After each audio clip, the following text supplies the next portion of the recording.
Chicken drum. The theater. For millennia, such a time-honored tradition such as this could only have withstood the test of time. Yes, from the cradle of humanity to the dawn of ancient civilization. From the Egyptians to the Greeks, the Romans, the sacred ritual of storytelling truly is the lifeblood of human expression and artistry. There is truly nothing more intimate than the shared experience of gathering around a bunch of strangers for the chance to be fully immersed and whisked away to another realm. It only stands to reason that such an art form should not stay stagnant. No. It will always change, always evolve, alongside the very people whose passions and ambitions keep it alive to this very day. Placing blocks and shit, cause I'm in the fucking Minecraft. So the other day I had the opportunity of a lifetime to experience the Jack Black movie in my local cinema, starring Minecraft. A movie so rife in controversy for having the guts to explore deep and emotionally mature themes for family audiences like grief and existential dread and homoeroticism, all of which I'm a very avid fan of. And, you know, on top of growing up with a little bit of the craft myself, you know, your boy had to go check this thing out. If the trailer was anything to go by, you know, this movie was probably gearing up to be an absolute shit show if the public reception was anything to go by. But I bet it would make a nice evening out. So I checked out my local showings, packed up my gear, and panhandled on the street for about 6 hours until I could finally afford my entry fee to bear witness to a film that probably should have come out 7 years ago, let's be honest. Sure, the theater was filled with enough middle schoolers to make the average Minecraft YouTuber blush, but so far, nothing was really out of the ordinary. Until the movie began. I swear every line in reference to the game, some kids in the audience actually got up out of their seats and jumped for joy. You would have thought that Minecraft Steve himself descended from the screen and graced us with his aura. When Jack Black speaks, I listen. I knew that there were going to be reactions to something like this. I mean, it's a movie based on the best-selling game of all time. It would have made its money back tenfold, whether it was a dumpster fire or not. Movie ends, the dust settles. For reference, I was set back in the top row, so I had to make my way back down, and with every row I passed, the more reality began to set in. The floors of each row I passed down got progressively more covered in popcorn and other undisclosed items. I could feel the tread emanating from the poor dude standing by the exit with the garbage who had to clean all this shit up. This couldn't have been an isolated incident, right?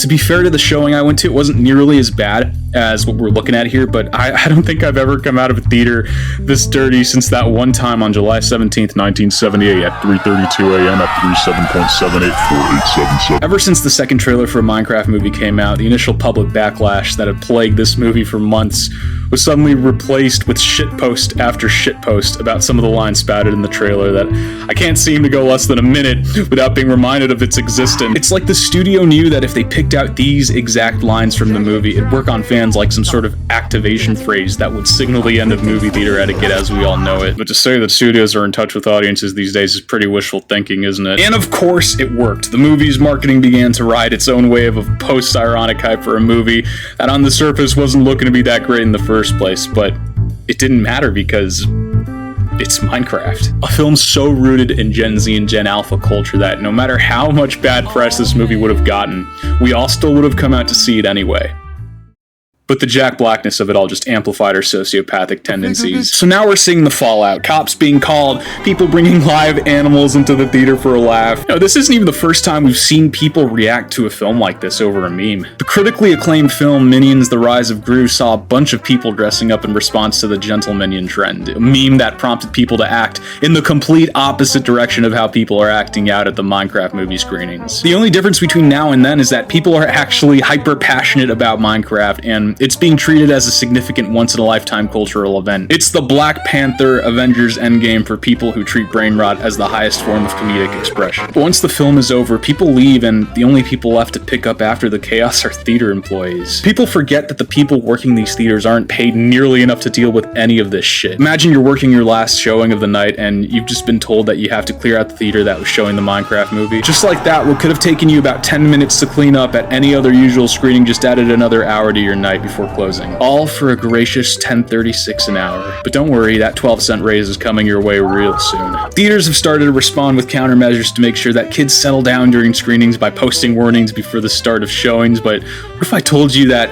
despite all these preventative measures to make sure none of these things happen during a screening, theaters actually love to see this. All this right here is just business. Movie ticket prices are at an all-time high, and not as many people are going out to see films like they were pre-Zoom era. After a long period of domestic box office stagnation, we're still feeling the effects of that era. Studios could only dream of provoking a reaction this visceral right now. So if the studio gets the chance to have their own Minecraft moment, why wouldn't they want their audience to raise hell? Raising hell is good for the numbers. Some theaters are planning their own dedicated separate fan events showing just to feed into the Minecraft hive mind's desire for chaos. And this feels like it could be a shitpost, but it's not. They really want people to come back and see this damn thing again and again and again and again and again and again and again. Even the acclaimed director of the cinematic masterpiece Nacho Libre himself responded by stating he loved watching people react this way to the film, and it's some of the funniest stuff he's ever seen. At the end of the day, I guarantee you that no other movie in the foreseeable future is going to get some kind of batshit insane reaction like the Minecraft movie's getting. I think a large part of that isn't just because it's a big meme and it's trendy, but it's because of the nature of what Minecraft is and what it means to millions of people. And at the end of the day, don't people just want to be a part of something greater than themselves? Especially when you're young and you're still figuring out your place in a world that promises you nothing. This isn't just a meme anymore. It's grown far past that. It's a movement. It's this crazy collective outburst of nostalgia, irony, and excitement clashing together all at once. You know what? I'm gonna start my own movement. It's called Assault Your Local Movie Theater Employee Day. You know, let's just skip the part where you have to brutally inconvenience a theater employee's day with your behavior throughout a movie and just deliver it directly to them. No cleaning required. But like I said, I don't think a reaction like this is ever going to happen to another movie like that again, unless we get another movie based on a property ingrained into the minds of Gen Z and alpha culture. So that Fortnite movie's gonna go wild. So to bookend this whole thing, I thought it'd be fitting here to do a little segment. I wanted to have on a buddy of mine weigh in to hear some of his thoughts on all these Minecraft movie shenanigans, since he has a very personal connection to the game. He's been involved with it for years. So without further ado, guys, let's welcome Minecraft Steve. Yeah, Minecraft Steve, man. What's going on, dude? How's it been? I haven't seen you in it's been like 7 months? Hey Ziggy, yeah, things have been kinda busy to say the least. I mean, I've been busy. Man, have I been busy. Yeah, dude, no worries. So this whole Minecraft movie thing, man, I mean, it must be a really big deal for you with everything that's been going on lately. How's your reaction been to all this shit, man? I mean, what are your thoughts? You know, honestly, man, I've kind of been having mixed reactions on and off about the whole thing. I'm glad that people feel so passionately about it, but throwing around food like that, I don't know, man, it feels a little too immature. You know, I completely get it, man. A lot of people these days, well, younger people anyway, you know, they don't have that kind of self-restraint needed to hold themselves together. That's something you don't see a lot in people today. I mean, even in older people. But all that drama aside, man, I bet those residual checks you're making from the movie are really paying off. Yeah, you must seriously be making a ton of cash right now, dude. I'm jealous. Well, not really, no. The studio barely even cut me a check for like $2,000, and that was only after they decided to use my likeness for the movie without ever even bothering to call me in the first place. I mean, I never even got a call to do a cameo for the damn thing. Wait, they didn't even call you? Like once? They didn't even call you, not once? They didn't even bother to consult you on the role? No. Shit, man. Well, there's no way they only gave you a measly $2,000 over this whole thing, dude. You're fucking with me, man. I can't believe that shit. Yeah, it was $2,000 then, but it's already all gone now. I had to give it to Alex. I don't even know why I bother with her anymore, man. I guess I just care too much for her, and we're not even really together anymore, but well... Wait, what do you mean you're not together with Alex anymore? I mean, did you guys break up, or? It's a little more complicated than that. You know, I don't think it sounds complicated, man. I mean, it's either you guys are together or not. I mean, are you guys just taking time, or? It's complicated, Ziggy. Well, shit, man. I'm sorry. I had no idea. No. It's all right.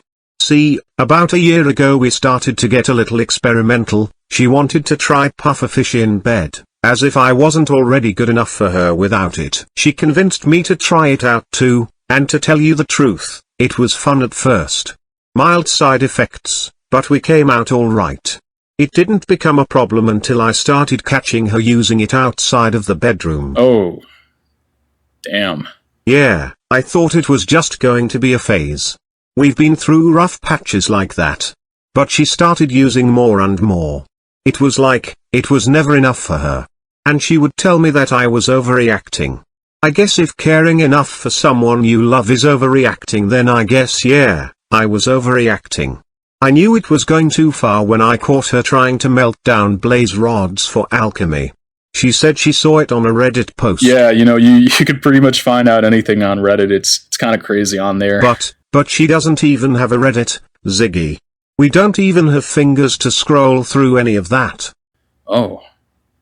Oh God. Suddenly I start noticing my things disappearing. First it was just a couple of small things like emeralds from our stash, but then it was my gear, my enchanted fishing rod, my enchanted tools with mending on them, my full netherite armor set, and that's still not even the worst part, man. Once I caught her in the middle of our starter house, that we built together might I add, with 3 llamas and a wandering trader on the floor covered with potion bottles and redstone dust. They were laughing hysterically. But what really sent me over the edge was when I caught her using...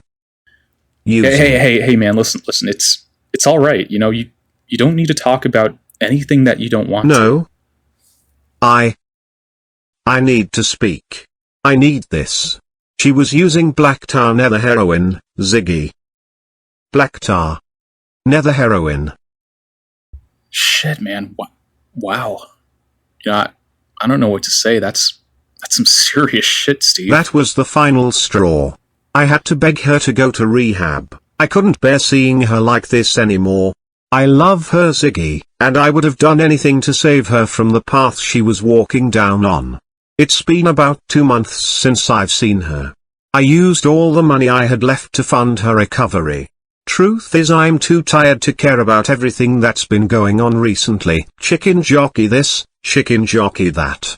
Flint and steel, lava chicken. I don't have time for any of this garbage anymore. I want her to come back home, Ziggy. I miss her. Our wolf misses her. My heart can't stand listening to his whimpers at night. He still curls up on the side of her bed every night, just staring at the door like she's gonna walk in at any second with a stack of raw beef, but little does he know, that isn't going to happen, not anytime soon. I don't know how much longer I'll be able to keep up in survival mode anymore. My body isn't what it used to be. I'm running out of health, out of stamina. I just can't find a reason to go back in the mines, can't find a reason to swing my pickaxe from side to side. Aw, man. So what you think of that Jack Black? He's alright.